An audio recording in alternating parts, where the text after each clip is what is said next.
오늘 우리에게 주시는 생명의 말씀은 사도행전 8장 1절에서 8절 말씀입니다. 할렐루야. 옆에 분과 한번 인사하시겠습니다. 주님의 이름으로 사랑합니다. 다시 한번 이 시간 은혜 받읍시다.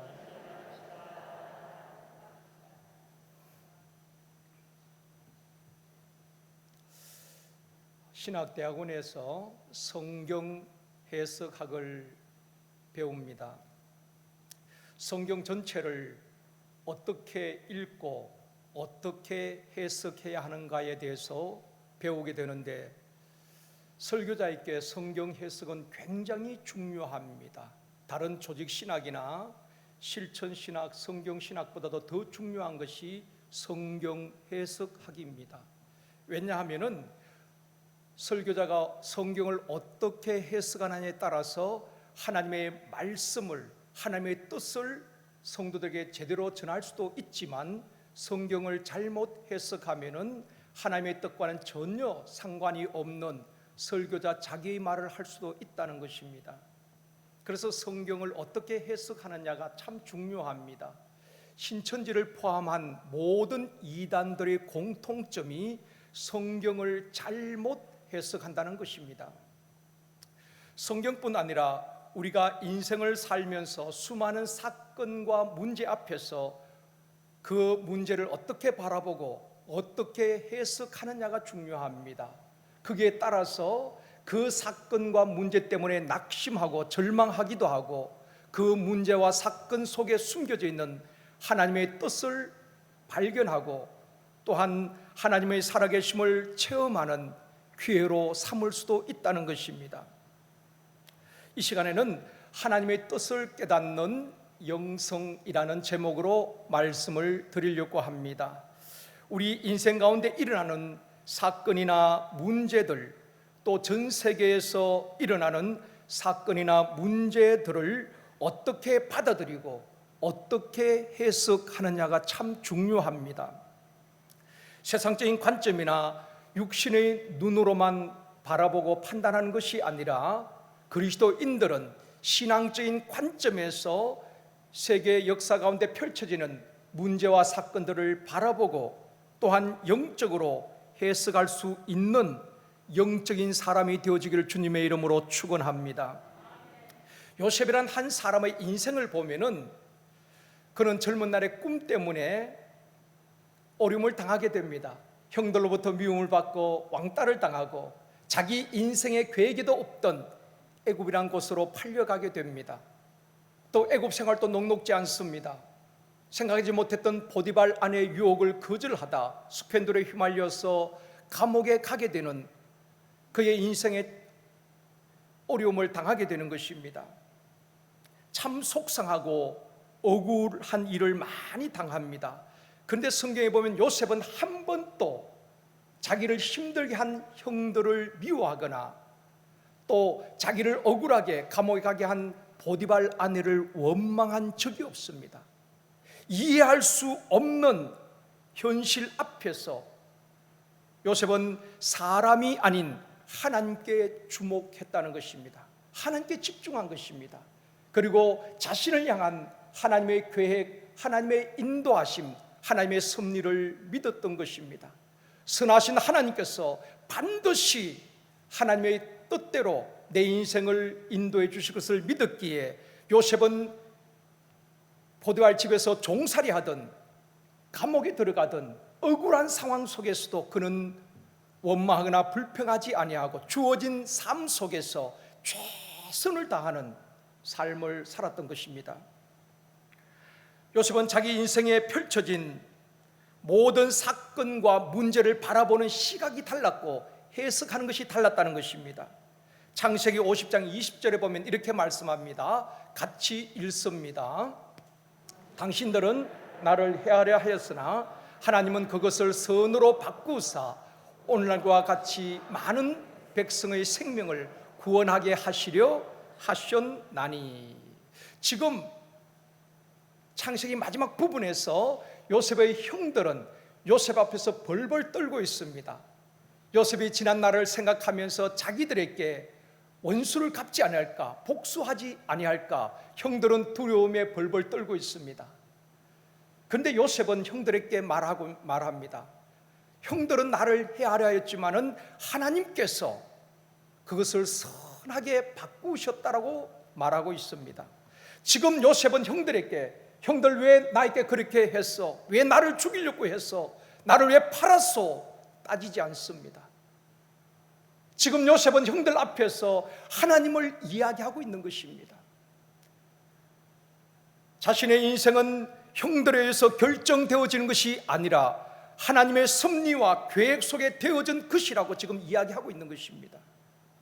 역으로 생각해 보면은 형들이 요셉을 미워하고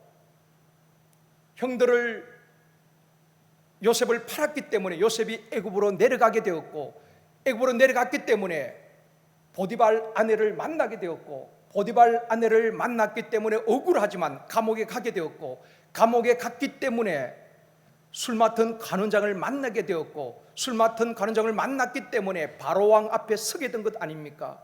바로왕 앞에 섰기 때문에 그의 꿈을 해석해 주므로 애굽의 총리가 되었고, 또 7년 흉년에 수많은 생명을 구원하게 되는 것입니다. 뒤집어 놓고 보면은 모든 사람들이 요셉에게 필요했던 인물들인 것입니다. 이 모든 사건과 문제 속에 하나님의 계획과 섭리가 있었다고 요셉은 고백하고 있는 것입니다. 사랑하는 성도 여러분, 요셉을 힘들게 했던 형들도, 억울하게 했던 보디발 아내도, 술 맡은 관원장도, 바로왕도 요셉을 역사의 무대에 세우기 위해서 하나님께서 서셨던 조연이었다는 것입니다. 요셉의 인생을 힘들게 하고 필요 없는 사람처럼 보이지만은 아닙니다. 다 요셉이란 한 사람을 역사의 주인공으로 쓰시기 위한 조연이었고 필요했던 사람들이었던 것입니다. 사랑하는 성도 여러분, 지금 여러분을 힘들게 하는 사람이 있습니까? 그 사람만 아니었더라면 내 인생이 더 편안하고 행복했을 것이라고 생각되어지는 사람이 있습니까? 하나님은 말도 안 되는 사람을 때로는 우리에게 붙일 때가 있습니다. 내 인생에 그 사람을 만나지 않았더라면 생각되어지는 사람이 있을 수도 있습니다. 그러나 하나님은 때로는 말도 안 되는 사람을 내게 붙이기도 하시고 우리가 이해할 수 없는 문제와 사건들을 우리에게 허락하시기도 하십니다. 그러한 일들을 통하여서 우리를 낮추시고 겸손하게 하시고 하나님 앞에 나아가게 하시고 하나님과 친밀한 교제를 하게 하시고 마침내 하나님의 뜻을 우리를 통해 이루어 가시는 것입니다. 그러므로 내 인생에 펼쳐지는 모든 사건과 문제, 그 일이 없었으면 좋을 뻔하였다는 그 일까지도 하나님은 선하게 사용하실 줄 믿습니다. 그러므로 모든 문제와 사건들을 신앙적인 관점에서 바라보고 해석할 수 있기를 주님의 이름으로 축원합니다. 그것이 그 사람의 영성이고 영적 실력인 것입니다. 첫 번째로 예루살렘 교회의 핍박과 하나님의 뜻입니다. 사도행전 1장에서 8장까지 좀 설명을 드리면 1장은 우리 예수님께서 사망을 이기시고 부활하셨습니다. 40일 동안 계시면서 많은 사람들에게 나타나 보여주셨고 이제 하늘로 올라가시기 전에 사도들에게 이렇게 말씀하십니다. 너희들은 예루살렘을 떠나지 말고 아버지의 약속하신 것을 기다리라. 몇 날이 못되어 성령을 받을 것인데 성령이 임하면 권능을 받고 예루살렘과 온 유대와 사마리아와 땅끝까지 이르러 내 증인이 되리라.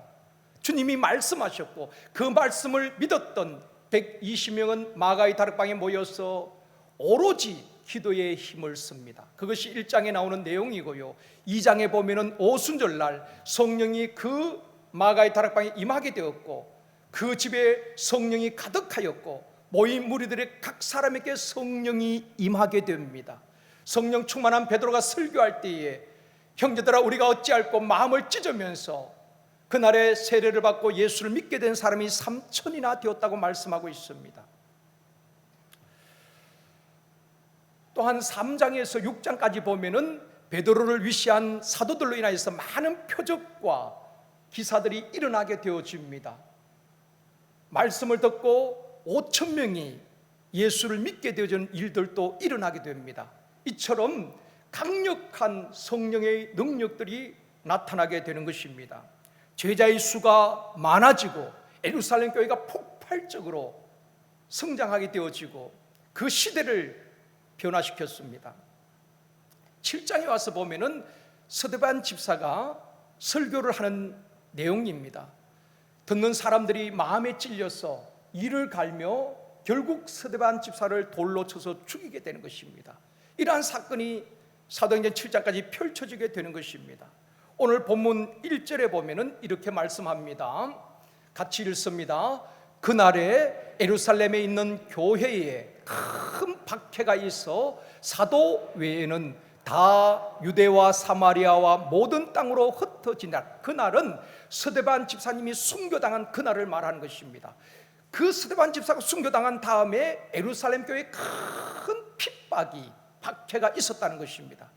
그래서 사람들이 예배가 중단되어지고 함께 모여 예배를 드릴 수 없고 초대 예루살렘 교회 성도들은 뿔뿔이 흩어지게 됩니다. 사도들 외에는 사마리아로 또 안디옥으로 흩어지게 되는 것입니다. 초대 예루살렘 교회의 모습이 어떠했습니까? 성령 충만했던 성도들이 서로 교제하고 서로의 필요를 채워주고 유무상통합니다. 가진 자들은 자기 것을 내어서 어려운 사람들을 돌보고 그들에게 나누어 줍니다. 그래서 초대교회는 가난한 자도 없었고 크게 부한 자도 없었습니다. 하나님의 것을 가지고 서로 나누는 아름다운 생명 공동체였습니다. 날마다 성전에 모이기를 힘쓰고 하나님을 찬양하며 예배를 드렸습니다. 또 소그룹으로 가정에 모여서 떡을 떼면서 성도의 치밀한 교제를 나누게 되었습니다. 이런 아름다웠던 예루살렘 교회에 8장에 와서 큰 핍박이 시작이 되었고 사도들 외에는 뿔뿔이 흩어지게 됩니다.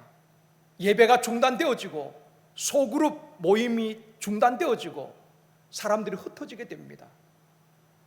원래 들어와서 그런 일들이 있었죠. 코로나로 인하여서 교회마다 예배가 중단되어지고 교회에 모일 수가 없었고 샘터 모임도 중단이 되어버렸습니다. 초대교회도 그러했습니다. 큰 핍박으로 인하여서 성도들은 흩어지게 되었습니다. 본문 3절에는 이렇게 말씀합니다. 같이 읽습니다. 사울이 교회를 잠멸할새 각 집에 들어가 남녀를 끌어다가 옥에 넘기니라. 여기서 사울은 회심하기 전에 바울을 말합니다. 바울이 예수님을 만나기 전에 그의 이름이 사울이었거든요. 이 사울은 예수 믿는 사람들 그 집에 들어가서 남녀 끌어다가 옥에 가두게 되는 아주 교회를 핍박하게 되는 것입니다. 예루살렘 교회 입장에서 보면은 박해는 핍박은 부정적인 사건입니다. 없었으면 좋을 일입니다. 분명히 일어나지 않았으면 좋을 일이지요. 그렇게 성장하는 예루살렘 교회에 핍박으로 인해서 예배가 중단되어 버렸고 흩어졌기 때문에 우리가 볼 때에는 분명히 없었으면 일어나지 않았으면 좋을 사건입니다. 핍박 때문에 성도들이 예루살렘 교회에 함께 모여서 예배 드릴 수 없었고 소그룹도 모일 수 없었고 흩어지게 되었습니다. 여기까지만 보면은 낙심이고 절망적인 사건입니다. 초대교회 성도들이 이렇게 반응할 수도 있었을 것입니다. 주님, 우리가 생명 걸고 복음을 전했는데 왜 이런 핍박이 있어야만 합니까? 우리가 전하는 복음을 듣고 수많은 사람들이 예수를 믿게 되어지고 세상이 변하고 있는데 왜 이런 핍박을 통하여서 우리가 흩어져야만 합니까?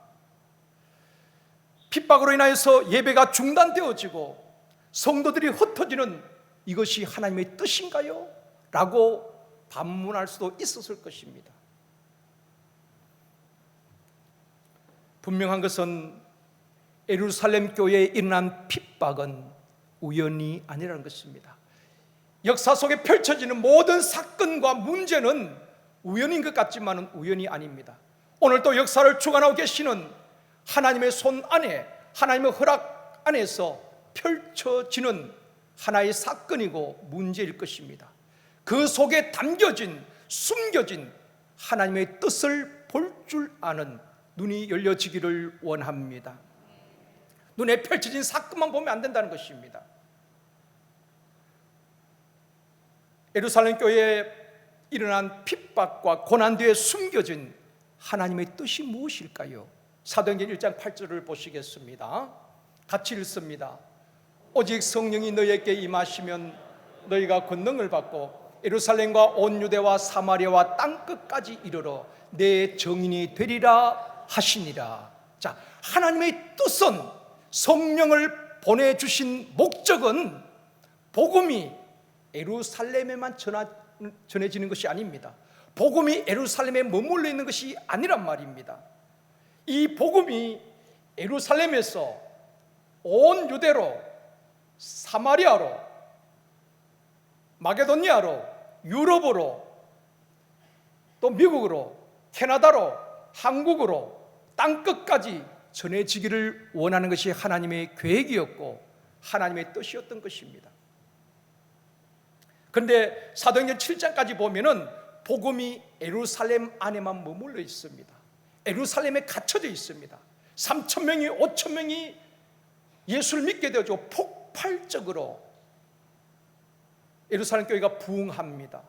그리고 수많은 사람들이 예수님의 제자가 되어집니다. 그런데 그 복음이 예루살렘만 갇혀져 있는 것입니다. 예루살렘 성도들끼리 서로 나누고 자기들끼리 좋았습니다. 그래서 하나님께서는 8장에 와서 핍박이라는 수단을 통해서 성도들을 흩으신 것입니다. 어떤 사람은 유대로, 어떤 사람은 사마리아로, 어떤 사람은 안디옥으로, 어떤 사람은 구브로로 흩어지게 되는데, 여기서 중요한 것은 흩어진 사람들이 두려워서 문을 잠그고 있었느냐, 단순히 핍박이 있기 때문에 그들이 피해만 갔느냐, 결코 그렇지 않습니다. 4절에 말씀합니다. 같이 읽습니다.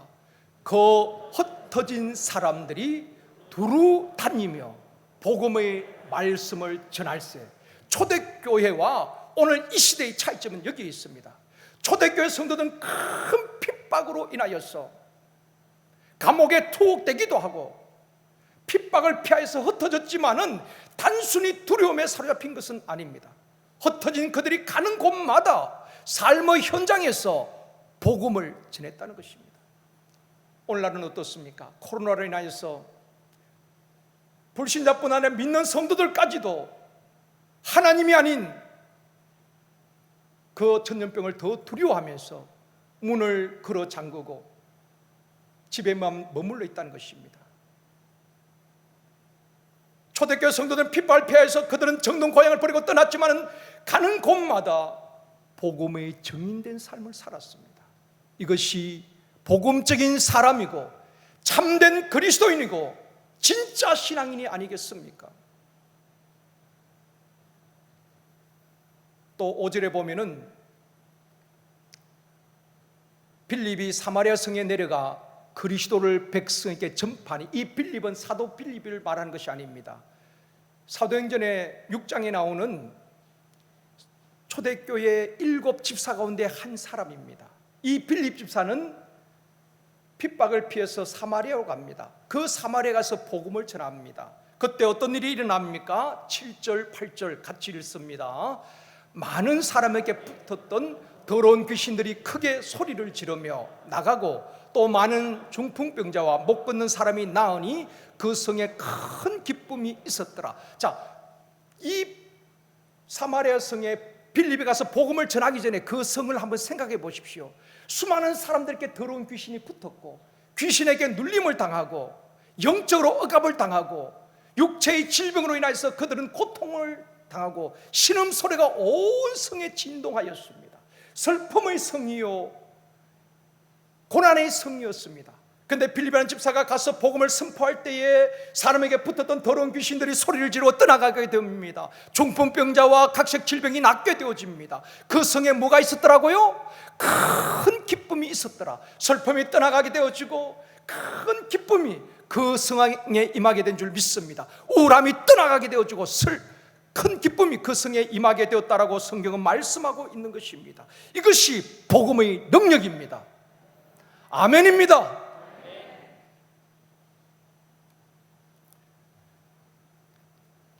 예루살렘 교회의 핍박을 통하여서 성도들이 흩어지게 되었고 그들이 유대로 사마리아로 가는 곳마다 복음을 전하게 되는 것입니다.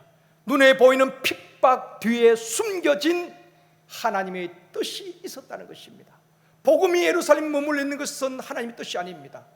그 복음이 전 세계를 향하여서 전파되어져야 되는 것입니다. 하나님은 그 뜻을 이루시기 위하여서 예루살렘에 머물러 있는 그 복음을 핍박이라는 수단을 통해서 흩어진 성도를 통해서 사마리아에도 안디옥에도 고보로에도 가는 곳마다 복음을 전하게 했던 것입니다.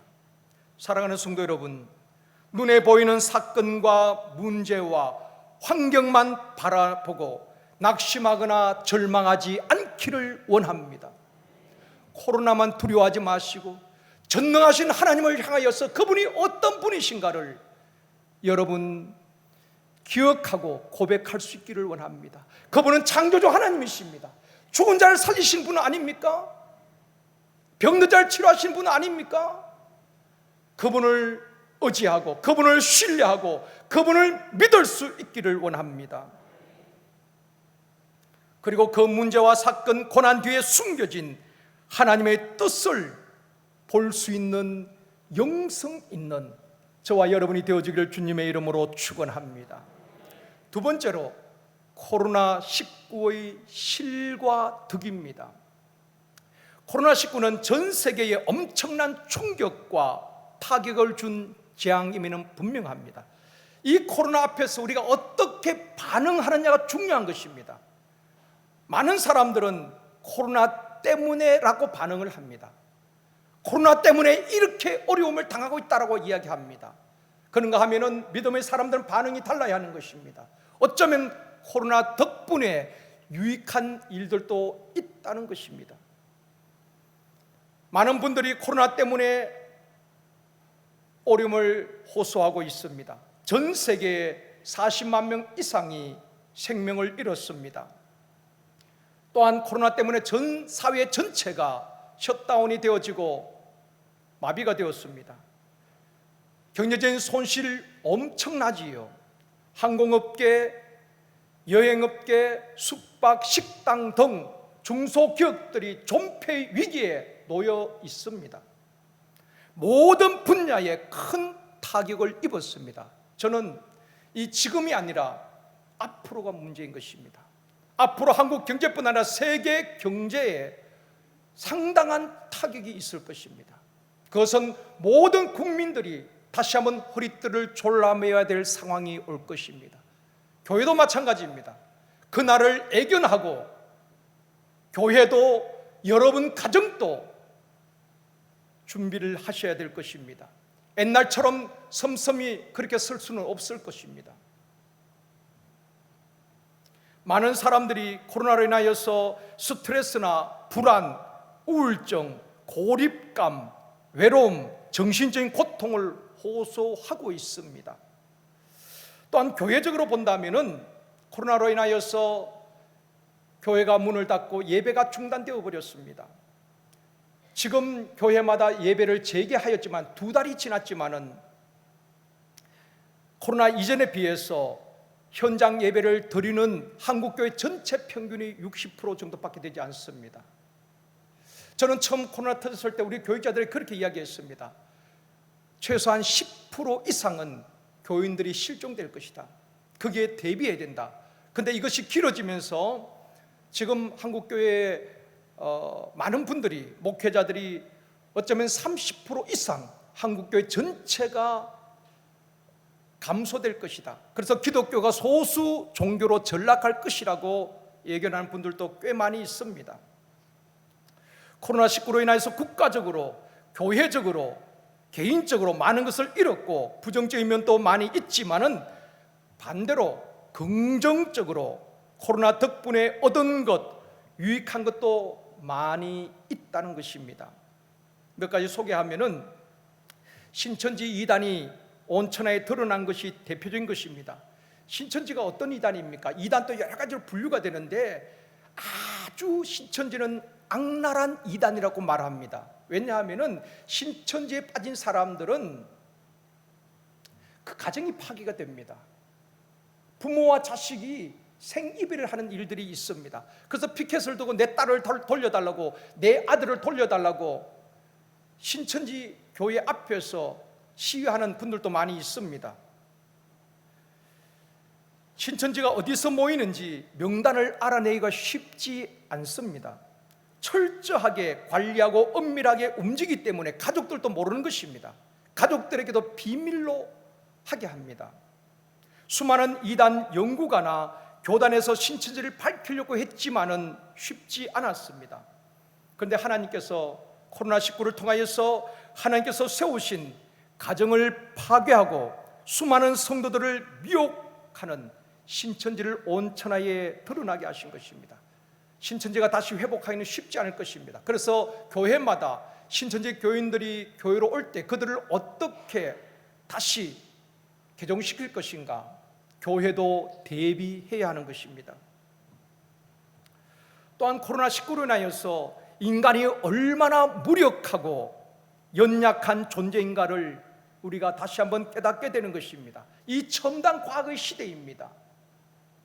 여러분, 과학이 얼마나 급속도로 발전하고 있습니까? 그럼에도 불구하고 이 첨단 과학의 시대에도 코로나에 대한 백신을 아직 개발하지 못하고 있습니다. 어떤 권력도 정치인도 재벌도 이 문제 앞에 어떠한 해법을, 해결책을 내놓지 못하고 있습니다. 인간의 연약함과 무력함을 우리는 고백하지 않을 수가 없습니다. 어쩌면 이걸 통해서 우리 하나님께서 전 인류를 향한 하나님의 경고의 메시지인 것입니다. 또한 긍정적인 측면에서는 대기 오염과 미세먼지 농도 작년에 비해서 확연하게 줄었고 전 세계 수질과 생태 환경이 좋아졌다고 합니다.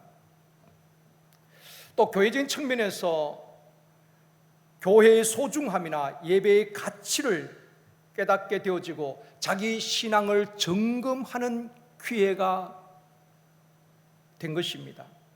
어쩌면 인생의 하프타임, 또 신앙의 하프타임이라고 제가 초기에 한번 말씀을 드렸습니다. 진짜 내가 예수 믿는 사람인가? 아니면은 주일이기 때문에 교회만 왔다 갔다 하는 신앙인인가? 내가 진짜 신앙인인지 종교인인지 자신을 점검할 기회로 삼는 분들도 많이 계십니다. 저도 숨가쁘게 달려온 목회 현장을 돌아보면서 나는 지금 바른 목회를 하고 있는가? 이번 기회에 많은 것을 생각하는 기회였습니다. 또 나는 여전히 육적인 목사가 아닌가? 아니면은 정말 영적인 목사인가? 말씀 앞에서 내 자신을 수없이 묻기도 하고 내 자신을 바라보면서 돌아볼 수 있는 유익한 시간이었습니다. 그리고 앞으로 어떤 목회를 해야 할 것인가? 하나님과 많은 영적 교제의 시간이기도 했습니다. 사랑하는 성도 여러분, 코로나19로 인하여서 불편한 것도 많고 손해본 것도 많이 있겠지만은 주일마다 성도들이 함께 모여 예배드리는 것이 얼마나 소중했던가를 우리 모두가 느꼈고 깨달았습니다. 그렇다면은 예배가 회복되어지고 예배가 예배다워야 하는 것입니다. 그저 불편했다, 그때가 좋았다가 아니라 예배가 회복되어져야 하는 것입니다. 습관적인 예배가 아니라 타성에 젖은 예배가 아니라 옛날처럼 교회에 왔으니까 예배 드렸다가 아니라 하나님이 받으시는 영적인 예배, 영과 진리로 드려지는 예배, 하나님께서 연락하시는 예배가 되어지도록 예배가 갱신되어져야 하는 것입니다. 그런 기회가 되어지기를 원합니다. 또한 기도하고 싶어도 교회에 나올 수 없었던 답답했던 시간들이 있었습니다. 매일같이 일천 기도실에 오셔서 기도하셨던 우리 권사님들, 몇 달 동안 얼마나 답답하셨습니까? 오고 싶어도 교회에 올 수 없었습니다. 물론 가정에서 기도하셨지만은 그런 힘들고 마음껏 기도할 수 없었던 답답했던 시간들을 기억하면서 우리 모두가 하나님을 향한 기도가 회복되어지기를 원합니다. 무너졌던 기도의 재단이 회복되어지기를 원합니다. 다니엘처럼 생명 걸고 기도하는 기도가 회복되어지기를 원합니다. 지금까지 땅의 것만 추구하며 살았던 육적인 사람이었다면, 이 땅에서 잘되고 승화하고 행복하고 이것이 내 인생의 목표였다면 좀 더 영적인 사람으로 변화되어지는 기회가 되어지기를 원합니다. 우리를 위해 예비된 더 나은 본향 천국을 사모하며 예수 그리스도의 향기가 나는 좀 더 영적인 사람이 되어지는 저와 여러분이 되어지기를 주님의 이름으로 축원합니다. 세 번째, 교회가 희망입니다. 그래도 교회가 희망입니다. 이 코로나를 겪으면서 교회의 위상이 많이 추락하고 세상 사람들이 교회를 보는 시각들도 많이 달라졌습니다. 그렇다고 여러분 결코 위축될 필요가 없습니다. 그래도 이 마지막 시대에 교회가 희망입니다. 아니, 교회가 희망이 되어야 하는 것입니다. 우리 한국 역사를 보아도 어려울 때마다 일제강점기에도 6.25란 전쟁을 겪으면서도 교회는 세상에 빛이 되고 소금이 되면서 희망이 되었던 것입니다. 한국 교회사를 보면은 130년 전 이 땅에 콜레라가 창궐한 때가 있었습니다. 그때 교회가 희망이었습니다. 1878년에 부산에서 첫 콜레라 환자가 나오면서 1886년도에는 콜레라가 창궐하였습니다. 2달 동안 서울에서만 6천 명이 생명을 잃게 되었습니다. 이번 코로나로 인하여서 지금까지 한 280명의 아까운 생명을 잃었습니다마는 그때는 어술도 열악했기 때문에 6천 명이 2달 만에 서울 지역에서만 생명을 잃었습니다. 그때의 교회가 희망이었다는 것입니다. 당시 조선에서는 쥐가 콜레라를 옮긴다고 해서 어떻게 방역을 했는가 하면은 고양이 그림을 집집마다 다 붙이게 했습니다. 그만큼 열악했다는 것입니다. 전염병에 어떻게 어술적으로 대처할 능력이 없었던 것입니다. 그래서 정부에서 할 수 있었던 것은 쥐가 콜레라를 옮기기 때문에 고양이 그림 그래가지고 집집마다 붙였다는 것입니다. 뭐 말인지 이해 가셔요? 그만큼 어떻게 보면 허술하고 참 어리석죠. 전염병에 대해서 정부도 손을 쓸 수 없을 그런 상황이었습니다. 그때에 조선에 온 어려 선교사들이 앞장서서 전염병 예방과 환자 치료에 나서면서 교회가 희망이 되었고 치유 공동체가 되었다는 것입니다. 선교사들이 위생 규칙을 발표하게 되는 것입니다. 정부에서 발표한 것이 아니라 정부에서는 고작 고양이 그림 그려서 붙이라는 것입니다. 그런데 선교사님들이 위생 수칙을 발표하게 됩니다. 음식과 물은 반드시 끓여 먹고 손과 입을 잘 씻으라고 교육하고 위생 수칙을 국민들에게 알려줍니다. 당시 콜레라에 걸리면은 교회와 선교사를 만나면은 생명을 건질 수 있다는 방이 붙었을 정도라고 말합니다.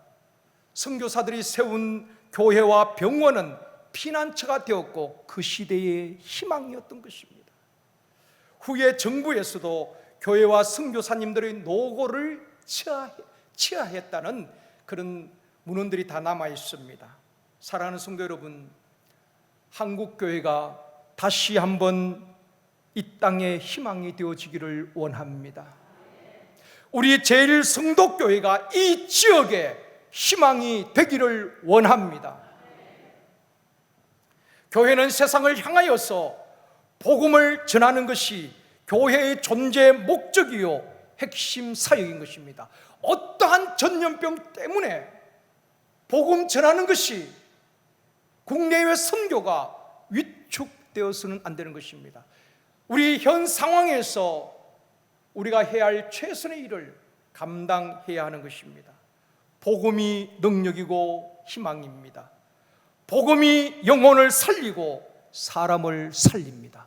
복음이 병든 자를 고치고 포로된 자를 자유케 하고 눌린 자를 자유케 하는 것입니다. 코로나19를 두려워하고 거기에 눌리는 것이 아니라 전능하신 하나님을 두려워하고 그 하나님을 의지하고 신뢰하면서 믿음으로 반응하는 저와 여러분이 되어지기를 원합니다. 말씀을 맺겠습니다. 예루살렘 교회를 향한 하나님의 뜻은 복음이 예루살렘에 머물러 있는 것이 아니었습니다. 성령을 주신 목적은 성령을 받은 그들이 예루살렘에서 온 유대로 사마리아로 땅끝까지 이르러 정인된 삶을 사는 것이었습니다. 그것은 지금도 진행형입니다. 코로나 때문에 움츠리고 문을 닫고 두려움에 떨 것이 아니라 하나님의 뜻이 무엇인가를 고난 뒤에 숨겨진 하나님의 뜻을 발견할 수 있기를 원합니다.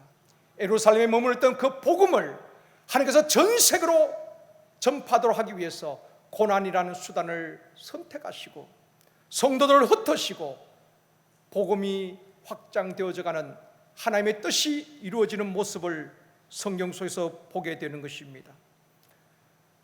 지금 코로나19로 인하여서 위축되는 것이 아니라 교회가 다시 일어나 이 땅의 희망이 되어지고 저와 여러분 우리의 성도들은 여러분이 가정에 있든지 직장에 있든지 삶의 현장에서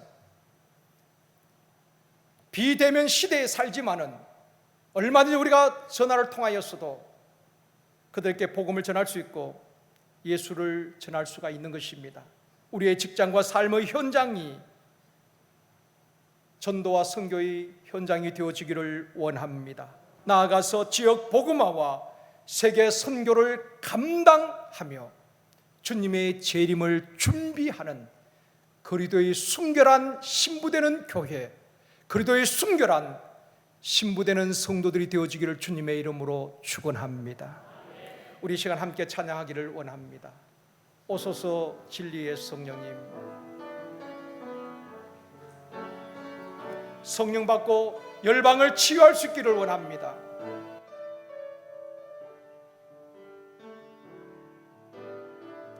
오소서 진리의 성령님, 이 땅 흔들며 임하소서.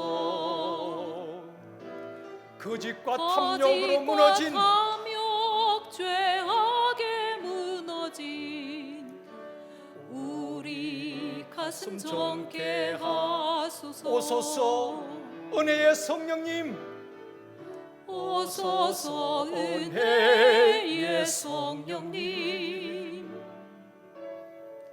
하늘 가르고 임하소서. 거룩한 불꽃 하늘로서 임하사 타오르게 하소서. 주 영광 위에 부흥의 불길 타오르게 하소서. 진리의 말씀 이 땅 새롭게 하소서. 은혜의 강물 흐르게 하소서. 은혜의 강물 우리의 우리의 심령마다 은혜의 강물이 흐르게 하소서. 성령의 바람 이 땅 가득 불어와 흰옷 입은 주의 순결한 백성 주의 영광 위에 이제 일어나 열방을 치유하며 열방을 치유하며 행진하는 영광의 그날을 주소서. 부흥의 불길 타오르게 하소서. 부흥의 불길 타오르게 하소서. 우리의 심령마다 성령의 불길이 타오르게 하여 주시옵소서. 주의 말씀 이 땅 새롭게 하소서. 은혜의 강물 흐르게 우리의 심령마다 하소서. 성령의 바람 성령의 이 땅에 바람 불게 하소서. 이 땅 가득 불어와 흰옷 입은 주의 순결한 백성 주의 영광 위에 이제 우리 모두 일어나 열방을 치유하며 열방을 치유하며 행진하는 영광의 그날을 주소서. 우리 시간 합심해서 함께 기도하기를 원합니다. 코로나19를 잘 극복하고 한국교회와 제일성도교회가 이 땅의 희망이 되게 하여 주옵소서. 다시 한번 지역 복음화 세계 선교를 잘 감당하며 주님의 재림을 준비하는 영적으로 깨어있는 교회가 되게 하여 주시옵소서. 주여 한국교회와 우리 제일성도교회를 다시 한번 일으켜 주시고 사용하여 주시옵소서. 우리 주여 본답의 통성으로 기도합니다. 주여